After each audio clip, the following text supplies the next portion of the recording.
There's a lot more to this saga than a missing thunderbolt.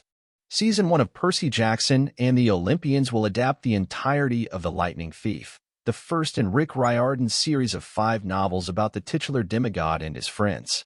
After learning that he is secretly the child of a Greek god and brought to Camp Half-Blood, Percy Jackson, Walker Scoble, must prove that he is not the one who stole the thunderbolt of Zeus, Lance Reddick. The best way to do so would be to find the actual thief, and so Percy embarks on a quest alongside his friends Grover Underwood, Arian Simhadri, and Annabeth Chase, Leah Jeffries, to do just that. But that isn't the end of Percy's story. As Riordan's loyal readers know, The Lightning Thief has 4 sequels: Sea of Monsters, The Titan's Curse, Battle for the Labyrinth, and The Last Olympian. Although no future seasons of Percy Jackson and the Olympians have been officially announced yet, the creators are hopeful that they'll be able to tackle subsequent books as well. They even laid some of the groundwork in Season 1, so eagle-eyed fans should keep their eyes out.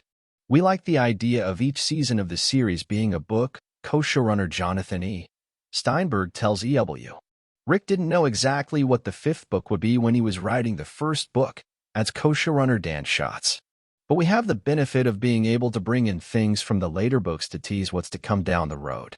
There are characters who you maybe didn't read about in The Lightning Thief, but we could pepper them into Season 1 since we know they're coming later.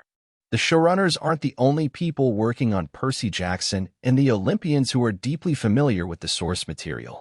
The young actors also know Riordan's books inside and out and were able to play certain moments with an eye to the future, sometimes even going beyond what's written in the script.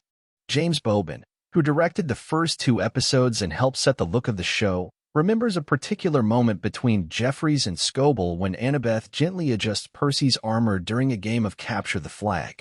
These things are the small seeds of future situations, Bobin says. That's how you tell a story in a long form, with these tiny moments that in 5 years' time you can look back on and see how they develop. Leah got that straight away. They know where the story's going to go and could drop these tiny hints at stuff that's going to happen in the future. Annabeth is the daughter of Athena, but viewers shouldn't expect to see her pop up in Season 1.